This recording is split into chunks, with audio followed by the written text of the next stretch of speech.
네, 여러분, 현상학적 접근 방법입니다. 네, 현상학적 접근 방법에 대해서 좀 어려움을 느끼는 학생들도 있는데요. 전반적으로 한번 설명을 듣고 한번 시작을 해보겠습니다.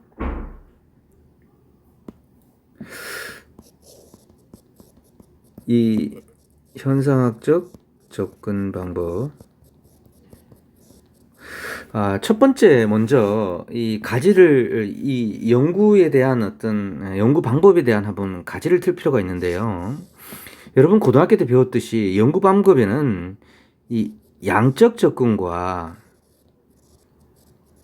질적 접근 방법이 있습니다. 양적 접근은 뭐죠? 이 수치화해서 논리적으로 실제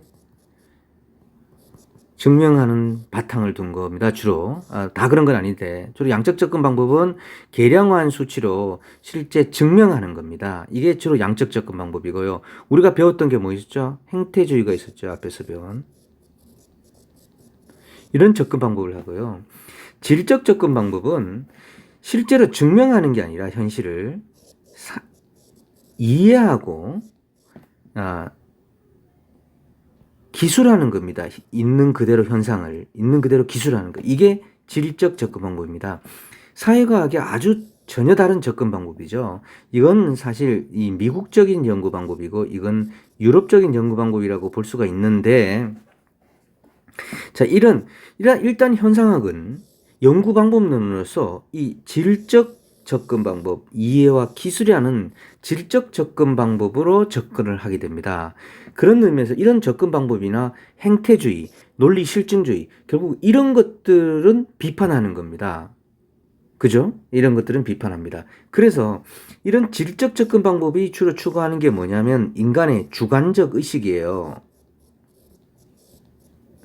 그래서 행태주의도 이런 인간의 주관적 관련 의식들을 더 강조하는 접근 방법이다. 첫 행태주의를 설명하기 이전에 지금 몸을 푸는 작업으로 제가 설명하는 것 중에 첫 번째가 양적 접근 방법과 질적 접근 방법이 있는데, 행태주의는 이런 질적 접근 방법 쪽으로 사고를 가지고 행태주의 문제를 풀어가면 이해가 간다. 이런 양적 접근 방법을 비판하는 거다는 거, 첫 번째 이해하시면 되고, 두 번째,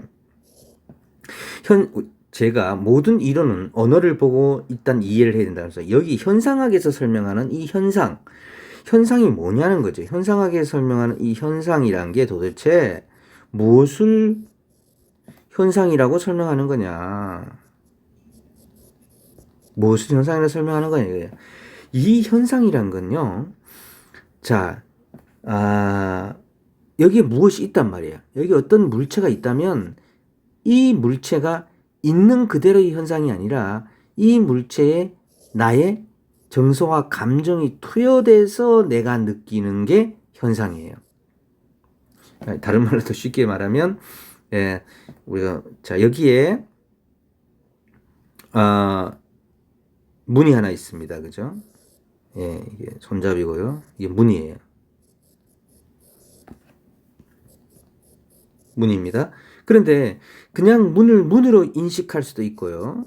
첫 번째. 근데 나는 문을 문으로 인식하는 게 아니라 내가 어렸을 때 여기 문을 꽉 지나가다 문을 박아가지고 이마에 이만한 큰 상처가 있어요. 그죠? 그러면 나는 이 문을 단순한 문으로 인식하는 게 아니라 나의 상처가 났던 문으로 인식해서 내가 보는 이 문에 대한 현상은 다른 거예요. 이게 현상학입니다. 자, 거기 각주 책에도 있지만 여기에 책이 한 권 있습니다. 근데 이 책에 대한 인식은 사람들마다 다 달라요. 그냥 객관적 책으로 볼 수 없습니다. 자, 양적 접근 방법을 하시는 분들은 이 책이 한 권이에요. 그냥 책 한 권이에요. 그걸 끝이에요. 책 한 권, 양은. 근데 질적 접근 방법으로 보면은 이게 달라요. 자, 예를 들어서 고물상이다.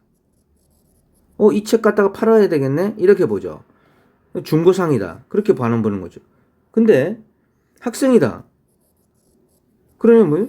이 책, 나 공부하는 책이네. 이렇게 해서 인식이 다르다. 이 책을 바라보는 인식이 다르다는 거예요. 이게 현상학적 접근 방법의 기본적인, 태도입니다. 아시겠죠? 자, 그러면 책으로 돌아가서 다시 한번 보도록 하겠습니다. 자, 현상학적 접근 방법은 이러한 인간 의식의 본질이나 인간 행위의 주관적 의미를 찾고자 하는 거예요. 인간 행위의 주관적, 후세를 중심으로 전개된 일종의 사회 현상에 있어서 인간 내면의 가치나 의미를 추구하는 연구하는 거라고 볼 수 있습니다. 그래서 일단 이런 논리 실증주의들을 비판했고요. 그래서 제가 검증할 수 있는 주관적 방법론을 강조하는 거다. 뭐 이쪽 나와 있습니다.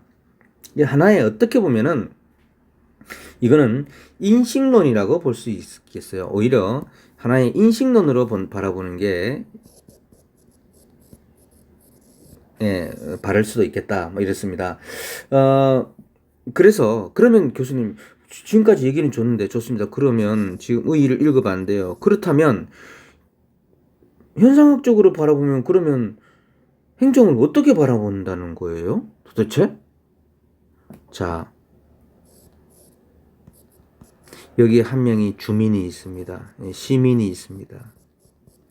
자, 현상학이 아닌 행태주의나 이런 걸로 바라보려면 기본적으로 객관적으로 이 사람이 무슨 사실을 행태를 보이는지 그것만 보면 돼요. 얘가 막 소리친다. 소리치는 한 명의 잡아야 될 시민이에요. 근데 현상학적으로 보면 이 사람이 왜 소리치냐고. 이 사람의 인간의 주관이나 내면에 들어가서 그것을 살펴보자고요. 이 사람이 왜 소리쳤냐고. 이 사람이 소리친 거는 예를 들어서 어저께 또는 지난 몇 년 동안 우리가 이 사람에게 뭔가 강요했던 그 내면이 나타난 것일 수도 있다는 거예요. 그래서 이런 시민들의 주관적 내면까지도 파악해서 행정을 하는 게 중요하지 않느냐. 그죠? 주관성. 이런 것들을 강조하자는 겁니다. 이게 현상학적 접근 방법이에요. 자, 그러면 현상학적 접근의 특징. 첫 번째, 이 간주관성. 상호주관성이라는데, 그러면 이 현상학적 접근 방법 얘기하려면 여기라 A라는 시민이 있어요. 이 시민의 주관에 우리가 어떻게 들어갑니까? 이 시민이 말을 하면 그 말을 알아들지. 이 시민하고 같이 생활하거나 인터뷰하거나 대화하면서 이 시민이 가지고 있는 아주 그 주관적을 파악한단 말이에요. 예, 그렇게 노력을 해야 된다. 그러면 이 연구자 나는 나의 주관과 그의 주관이 만나는 이 간주관성. 여기를 파고들어서 이게 주관과 주관이면 이게 간주관성 사이예요. 이 사이에 이 주관 나의 연구자인 B 또는 내 행정가인 B와 시민의 주관성을 팔아서 이 주관성을 파고 들어가야 된다는 거죠. 그래서 이 사람을 이해할 수 있다는 겁니다. 둘째, 당연히 가치를 강조하죠. 근데 여기서 강조하는 가치하고 이 행태론이나 신행정학에서 강조하는 가치는 좀 달라요. 아시겠어요? 이런 조금 다른 입장의 가치라고 보시면 됩니다. 여기에 이 가치는 여기에서의 가치는 뭐죠? 사회 현상에서는 적실성, 이 문제 해결할 때 판단하는 어떤 정치성 이런 가치를 얘기한다면 정말 여기에서는 인간 내면에서의 가치예요. 저는 좀 다릅니다. 그다음 셋째, 질적 연구를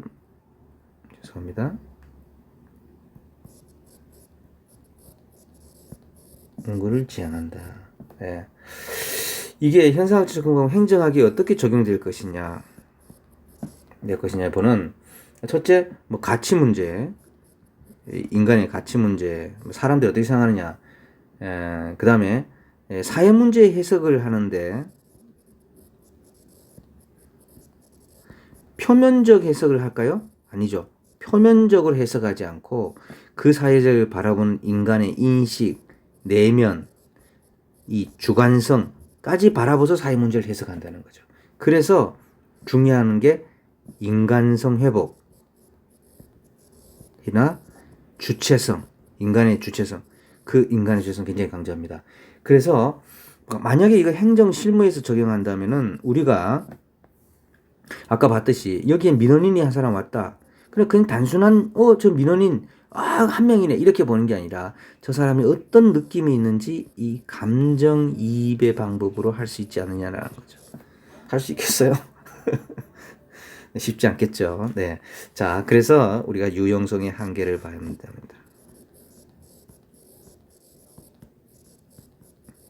현상학적 접근 방법은요, 제가 학교 다닐 때는 이 시험 문제 나오지도 않았어요. 정말 조금, 그래서 이해하기도 어려웠는데, 요즘은 가끔 행정학 시험 문제, 객관식 문제도 꽤 나와죠. 그죠? 이게 차별이 행태주의와 좀 다르다는 걸 아시면 됩니다. 유용성.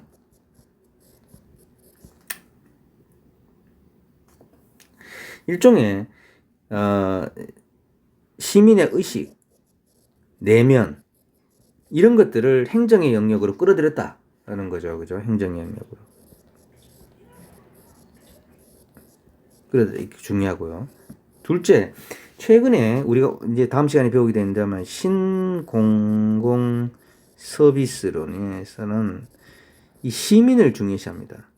이 정부가 얘기하는 것처럼 사람이 먼저다. 이렇듯이 그러면 시민을 중요시한다면 이 시민의 내면, 그죠? 이 시민의 인식 이런 노력들이 추가될 수 있으면서 더 유용하겠다는 거고요. 한계는 뭐예요? 도대체 교수님 이걸 가지고 행정에 써먹을 수 있겠어요? 그러니까 이게 일종의 인식론에 가깝지 과연 이걸 행정학에 접목시키기에는 좀 한계가 있지 않느냐는 지나치게 철학적이고 사변적이지 않느냐는 논의고요. 그죠? 그래서 행정에서의 사현상을 바라주는데 이 주관적 방법에 한계가 있겠죠. 사실 주관적 방법의 한계는 주관적 방법은 인터뷰나 참여 관찰법을 많이 합니다. 근데 이게 장점도 있지만 단점이 뭐죠? 대규모로 할 수 없자는 거예요, 연구를. 소규모로만 할 수 있죠. 소규모 사례만 할 수 있다면. 뭐 이런 측면이 있다는 거죠.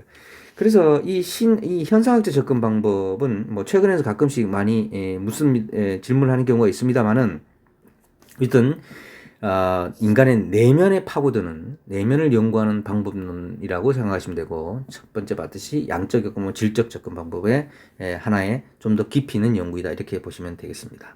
자, 여기서 마치겠습니다.